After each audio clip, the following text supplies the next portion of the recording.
Hey, everybody.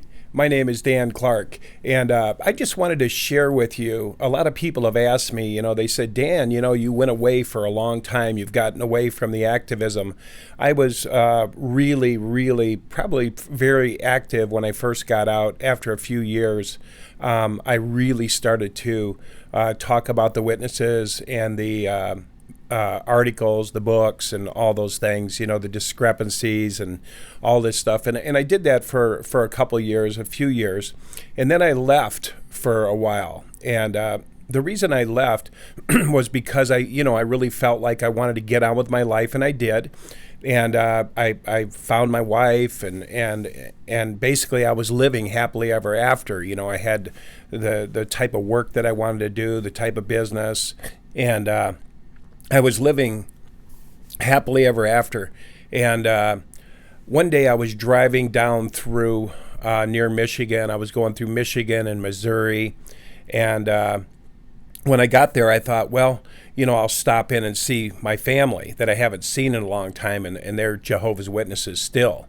And but if I just came up to a Kingdom Hall or something like that, I could just walk in and sit down, and they would be okay with me.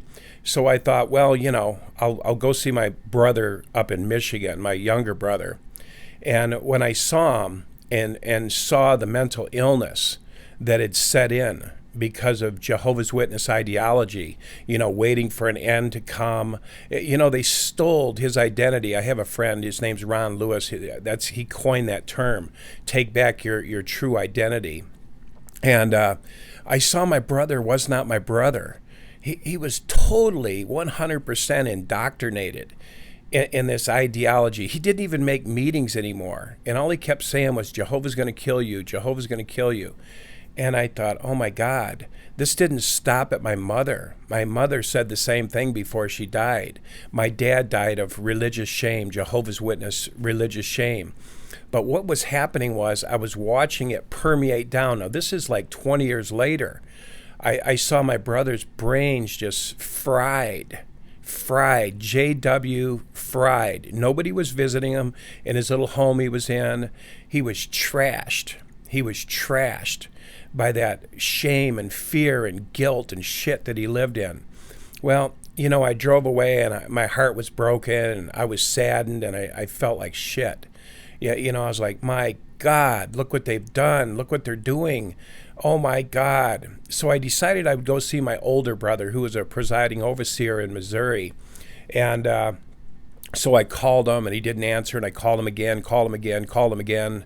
And I said, hey, I'm not going to be passing through here all the time.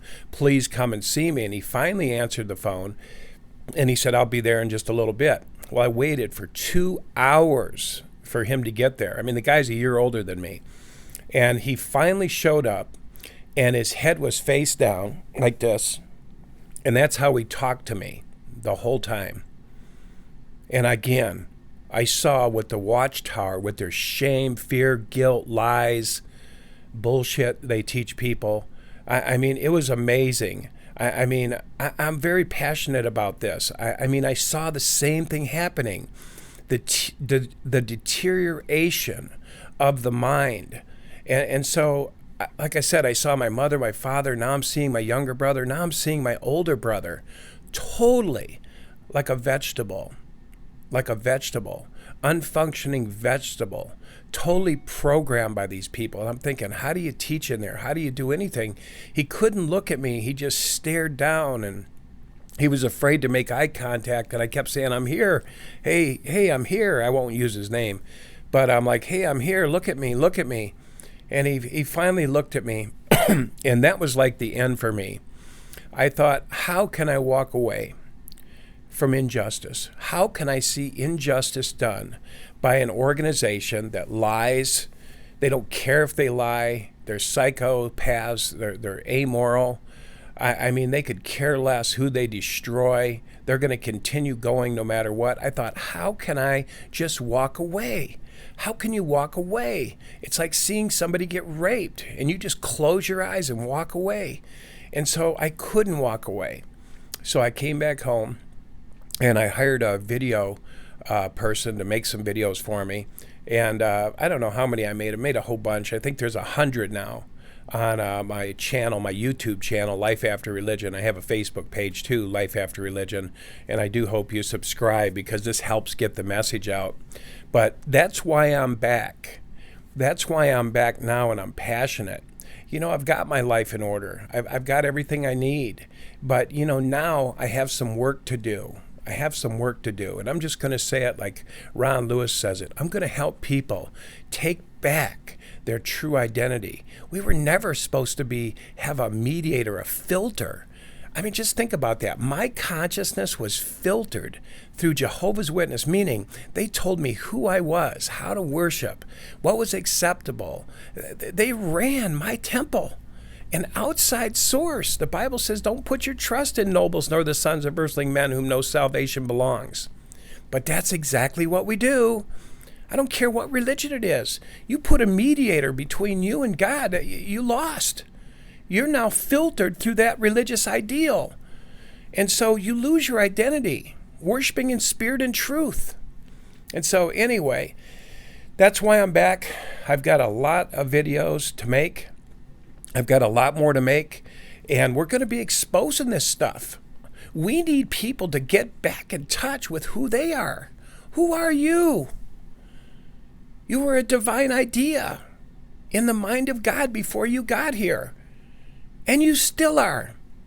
You and I have just been programmed. I've had 40 years of Jehovah's Witness programming.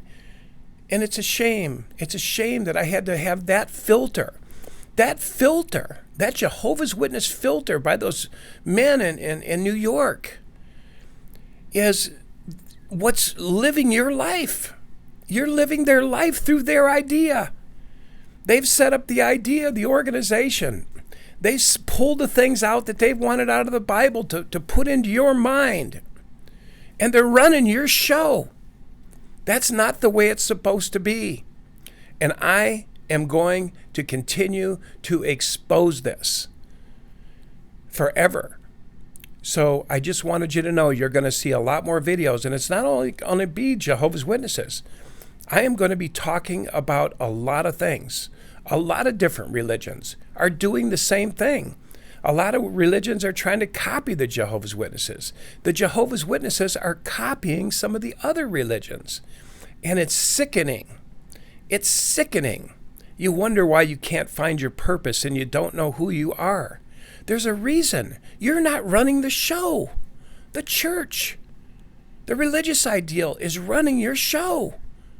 You have an inner compass. It's within your heart. They tell you don't go there. It's treacherous and desperate. Use your mind and listen to us and do what we tell you. This is why I'm back. This is what the messages are going to be about. Setting yourself free.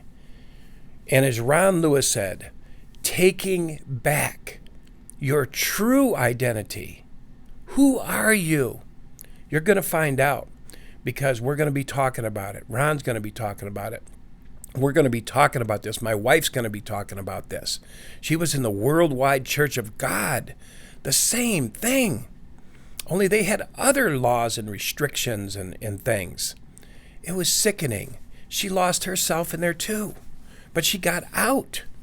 And she's been restored. And it's taken a while to get this stuff out of her brain. It takes a while. But we can get it out. But anyway, that's it, guys. I just wanted to give you a short video. I'm very passionate. I'll be coming from my heart, not my head. My heart is what aches. My heart is what hurts. To see so many people trapped within their mind, that the religions, a lot of the religions have trapped the mind and captured them and taken their identity, who they are, the union, the oneness with God. They've snatched it. And in a sense, in that snatching, they control them. And they love the control. It's sickening. So anyway, I'm going to be talking about this in a lot of videos. So, hey, check out my station, my Life After Religion YouTube channel, and subscribe. Please subscribe because it helps it get out there. When you subscribe, I'm not into the followers. I don't care how many people I have. But when you subscribe, they give it more exposure. They put it into more networks. They put you out there more. So this is a good thing. We want people to know about this. So anyway, God bless all of you, and you're going to be seeing a lot more of me, and hopefully I'm seeing a lot more of you, and we're all helping each other come out of this thing and become whole, connected, and have that union. I and the Father are one. Okay, look forward to talking to you soon. Thank you so much. Bye-bye.